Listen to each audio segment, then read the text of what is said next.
Welcome to the talk show, Lighting the Educational Flame, with your host, Mark Hoberman.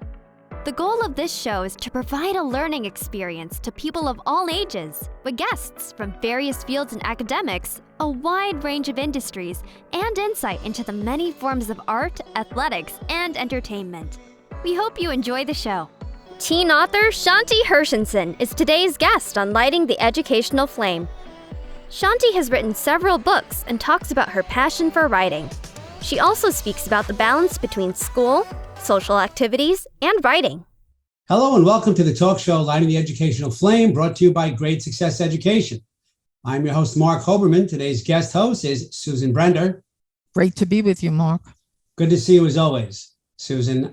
So Susan, something near and dear to my heart. Don't know if you remember this. The only reason you met me is due to the book I wrote, which was originally called Adversity Defeated, Turn Your Struggles into Strengths, which was later picked up by LaRue Press Publishing in Nevada, Opportunity in Disguise, How I Overcame Adversity. And it's because of that that all this came into being. But I started writing, I don't want to say late in life. I was an English teacher for many years, but got serious about writing later on.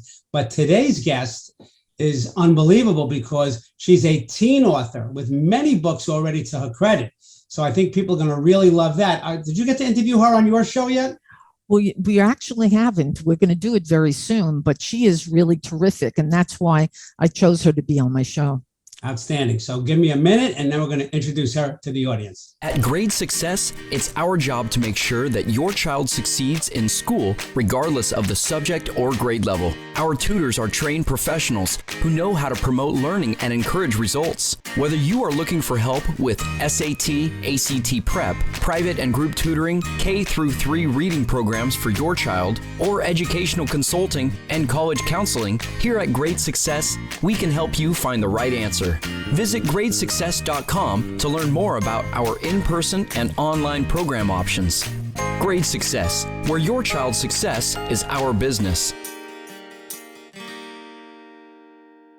Please welcome teen author Shanti Hershenson. Shanti, welcome to Lighting the Educational Flame.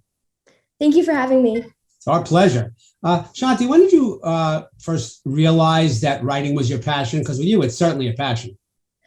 I think I've been kind of like interested in writing over the years, but it has grown into something that I've been more passionate about. I think when I first realized that I actually liked to write was in about first grade and during free choice. And I wanted to make a book. Notice I said make a book and not write a book because I couldn't exactly write then, but instead I took a bunch of pieces of paper, drew on them and drew this story that was not very good. And I glued it together and did not look good. But I think over the years since then, I kind of realized that, okay, I want to write a book. But I didn't think it was something I could actually do. So I spent time writing short stories, starting different books until about 6th grade when my friend and I wrote an actual book. It was really short, but it was a completed story that we ended up publishing. And that was when I realized that was something I could actually do. And since then, it's kind of taken off. Or since the pandemic, actually. Mark, I'm going to jump in for a second because, you're a young girl. Did your parents inspire you to do this? I mean, you must have great parents because, for a girl your age to start to write, you need a little inspiration. And I'm sure they might have given you that. I have wonderful parents. They don't really write. So it's like they're incredibly supportive. I don't know exactly what inspired me. I think it might have been just seeing all these books like in stores. And I know I used to live near a lot of bookstores and you used to drive by and I would see in the window like author book signing. I always thought those authors were like the coolest people and I wanted to be one of them. That's outstanding. And it's amazing because it is cool. You want to be one of those cool people. And I know you started out drawing and now it's writing, but you really are a trailblazer. As Susan mentioned, there must be some motivation behind that. But not only are you writing books at a young age, but you choose a genre that's like more often written, I think, by male authors. So you're really a trailblazer. Tell us a little bit about that. So the genre that I write in, at least the main one, is science fiction. And when I was 12 years old, I started writing an 800-page dystopian novel that in case you can't tell, 800 pages is a bit long for a novel, especially written by a 12-year-old. And what happened is I ended up actually splitting it into 3 books. The first one, which I just called Biome Lock, which was the name of the novel I published. And the other 2, they are not out yet. And these are not the official covers, but I did end up getting them printed a while ago. Right. It's amazing. And I have to tell you that, I first met Susan and was a guest on her show after writing my memoir. Memoirs, I don't want to say necessarily easier, but you're recalling facts, and to write science fiction, these are things that are all made up of your own creation. And to be honest, I wrote my first book when I was 54. And you know what I was writing when I was 14? My name. That's all I was writing. So the fact that you're doing all this is just unbelievable. So I'm just wondering, it's such an anomaly for a female to write science fiction as powerfully as you do, for a teenager to be doing this. So how do your friends and even your teachers react to this kind of success? I think when it first started, I started writing Biome Lock right in the middle of the pandemic when I was still in 6th grade. And my friends did not know about it until I was maybe about a quarter of the way done. And I started posting about it, and I started sending them little kind of word counts. I was like, look, I've done this much. And I don't think most of my friends thought it would go very far. I had one friend who was really, really supportive about it and believed in me from the start. And a lot of them, they just thought it was just something I was doing because I was bored. And then of course, the word count got bigger and bigger, and I started writing other books. I started writing a series of novellas. And from then on, all my friends are really surprised, and they're all really supportive. My teachers too, I've had, for the majority of them, I've had very supportive teachers who were there when I started writing, and especially started writing Biome Lock. That was the big one. Mm-hmm. And I think they've kind of seen me grow. And, there are some books I haven't even told them about yet. I keep writing new ones, and I keep forgetting to be oh yeah, I just finished this one. But I have really supportive teachers and really supportive friends. Shanti, you're so, it's powerful what you're saying to us and showing us books that big. I mean, I'm going to just go like that. It's a lonely business to actually write. And you did so many things. So how did you feel doing it? And your teachers, you mentioned your teachers. I mean, that when they saw what you wrote, they must have flipped out. And the last part of my question is, are you in a gifted class? I'm not in any accelerated classes or anything. I don't think my school has them, but I am in my creative writing elective. But yeah, my teachers, they were very surprised. I think my 7th grade teacher, I remember I sent her the Biome Lock prologue while I was still writing it. And then a few months later, I came to school with this giant 800-page draft.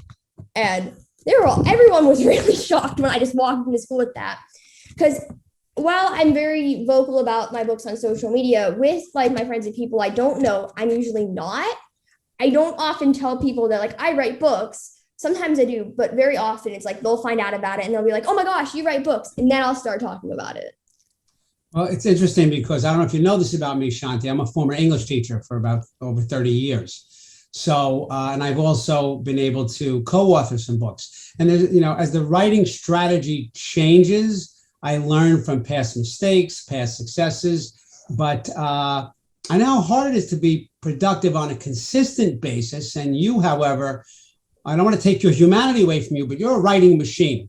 Okay. You're just, a writing machine. So what's that about? How are you able to do that? Because, 800 pages, if someone said write a book that was 800 pages, I'd hop on a plane and go someplace else and never be seen again.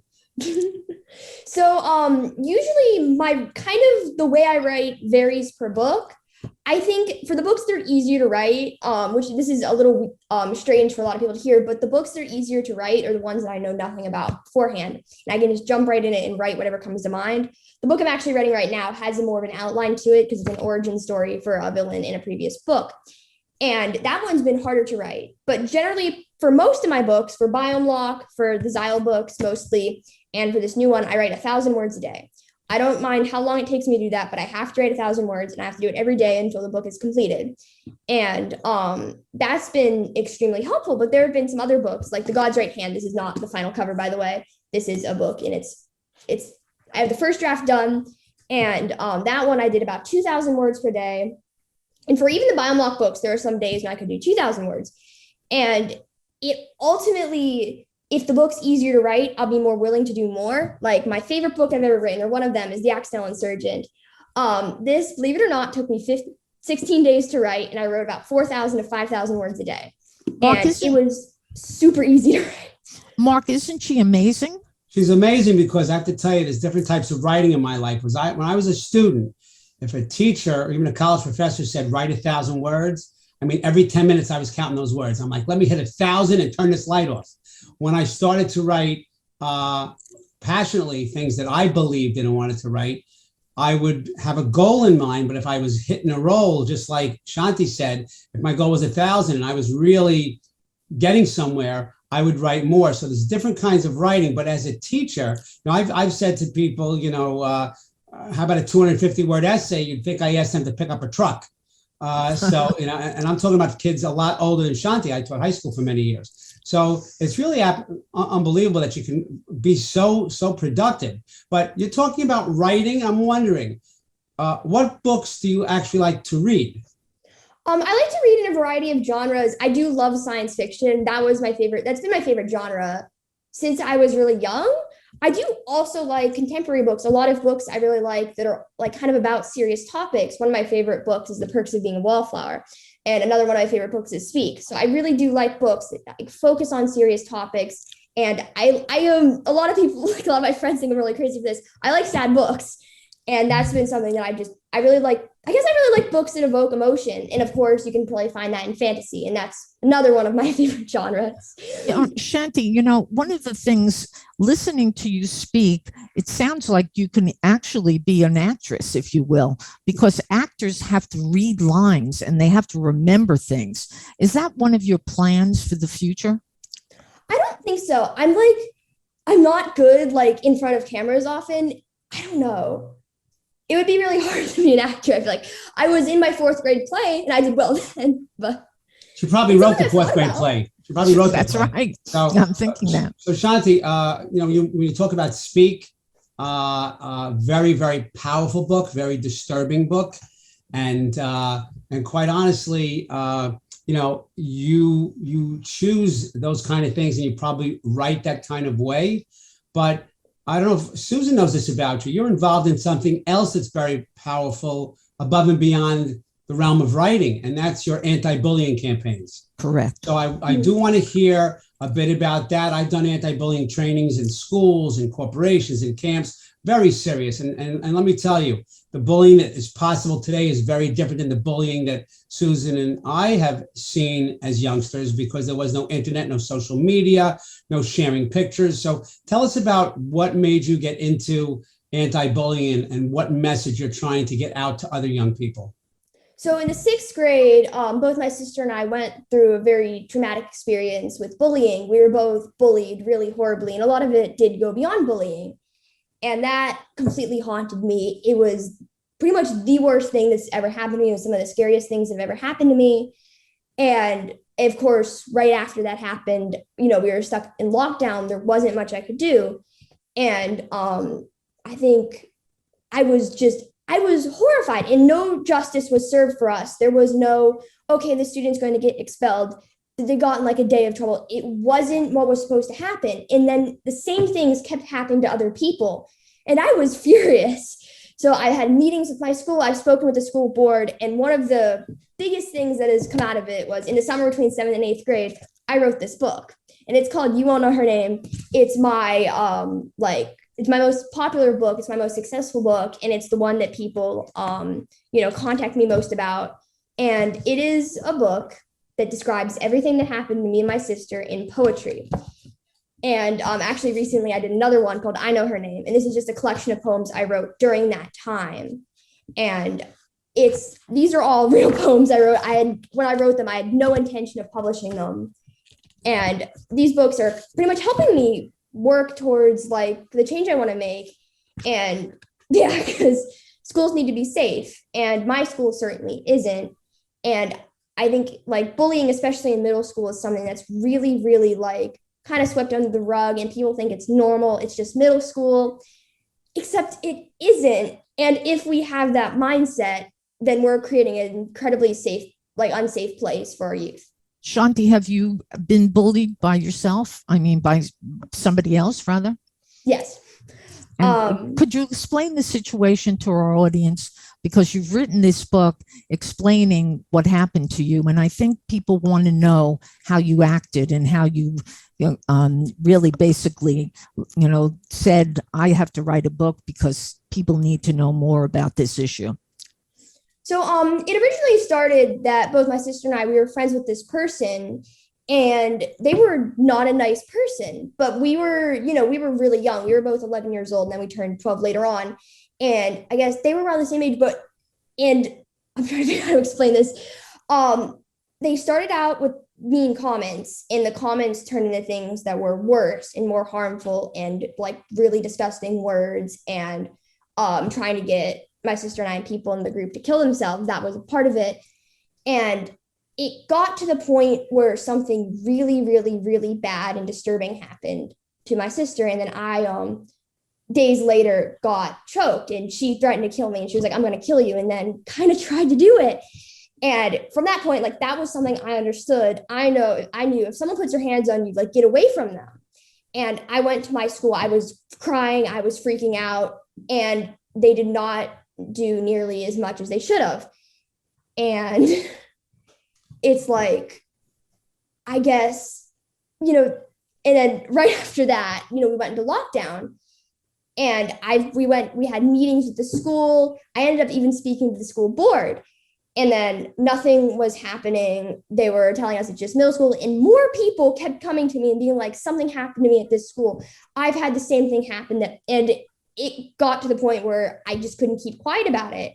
And if people weren't going to listen to me, then I was going to write it in a way that people would listen to me. And I was going to create something that everyone. That's so brave, because Shanti, and I've done a lot of anti-bullying training, and there's some disturbing statistics. And one of them is in a statistic that I think leads to a fact that teachers can't stop bullying, because teachers witness 1 in 25 acts of bullying, but students witness 24 in 25 acts of bullying. And bullies love an audience. So if somebody's bullying and one kid would just say, stop that now, that's not nice. You take the audience aspect away. So what it's not, it can't be changed with a t-shirt or a sign that says bully free zone. So the fact that you spoke, I'm sure, eloquently in front of a school board is huge, but this is all arms of the school: teachers, students, parents, guidance counselors, custodians, lunchroom workers. They all have to get together for this. So I just love that you stand so much for it. So when it comes to the anti-bullying part of Shanti Hershenson, maybe apart from the writer, what's next for you in getting that word out there more? So I'm going to start trying to speak at schools about anti-bullying, and of course my books, but I think anti-bullying is a larger part of what I like to speak about publicly. It's like my books, I can only talk about them, especially in front of students to a certain degree, where I need to kind of make a difference with my words. And of course, I have a topic I'm passionate about, and I needed to I think if I spoke to students about bullying as opposed to an adult, and as opposed to someone, I might be able to get kind of the word out to them. And it's definitely something that's really hard to talk about to the people. Yeah. Of course, there are going to be the bullies in the crowd. Mark, Shanti is talking about her poetry that she's written with regard to bullying. I'm just wondering, do we have enough time to let her just read a little line from her book? Sure. Do you have the book in front of you? I do. There's so many books. She probably has a desk this big because she keeps holding up books. Yeah. Well, her poetry sounds very special. Yeah. It doesn't have to be the whole poem. Maybe a stanza or something that's powerful and that you want to share with our audience. I can read an entire. I have a spoken word poem that I wrote. It's a bit long, but this is one I wrote about my school, and I wrote it in the 7th grade. I wrote it for a project, and it's still, I think, one of the best poems I've ever written. It's a spoken word poem, and I can perform it if you'd like. We do like. Yeah. Very much. Please. These people don't listen. No, they refuse to hear. My cries for help, they were suffocated in fear. We're drowned with work, a transition that hurts. Well, instead to care for others, it's nowhere to be found. It's been going on all my life, but school changes, it transforms. From conflict to hatred, from telling to dying, I see people crying. And the things they say, it sticks to me like the needles of a cactus. But maybe things are more horrifying than they seem, and it all feels like a bad dream. And who said it's just middle school? Because if it all is, I don't want any part of this. It's a story intertwined as they say it's all awful, something from the movies until it's all real. And words pile up like thorns in the desert, spoken from one person to another until they pile up and draw blood, forcing us all to wonder, why do we go to middle school? Just to suffer? When this is what it's like, with bullies and peer pressure and assignments that feel endless until I want to drop them in a deep crevice. But work drives the least of my worries. It's the cries I wonder about, making me think, does my voice count? Because these people don't listen. No, they refuse to hear, and I can't see a future that's not shrouded in fear. Can I clap? Yeah. Can I clap? I need to clap. Yes, and I love the fact that the ending was the closing of the beginning.